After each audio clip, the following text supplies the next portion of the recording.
I have students in there, got a maths lesson going on in there. 4 years ago, Tony Guise took me on a tour of his school.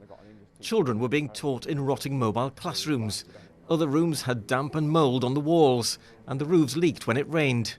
Today, I've been back to see what's changed.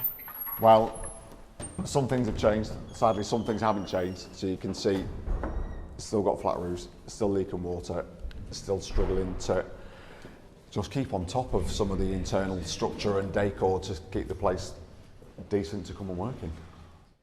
Despite getting money to make some improvements, there are still lessons taking place in damp, mouldy classrooms, and the roof still leaks.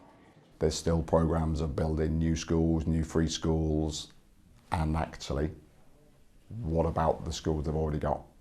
My school was built in 1950 and is no longer big enough or fit enough.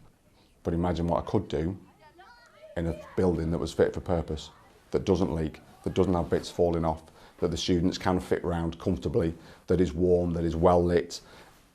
Give me a new school, give me 25 million to rebuild this school, and then judge me on what I can do.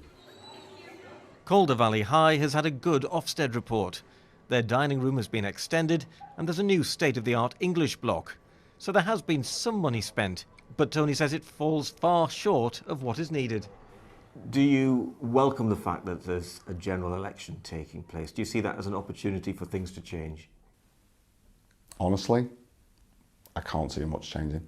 There is a massive lack of understanding of what is going on in some schools and what is going on in other schools. You know, you'll see a lot of schools in London and around Westminster, they are very well funded. It is very different. So if all they're seeing is you know, new multi-academy trusts, or they're going to new free schools, or they're only seeing a minority, they're not coming to Wet Calderdale in November and looking at the water coming in. They're not going down the valley and seeing what my colleagues are having to deal with. They're not going up the valley to see what my colleagues are having to deal with. I think there's a disconnect in the reality of what is going on in a lot of schools, and unfortunately I can't see it changing. I just can't.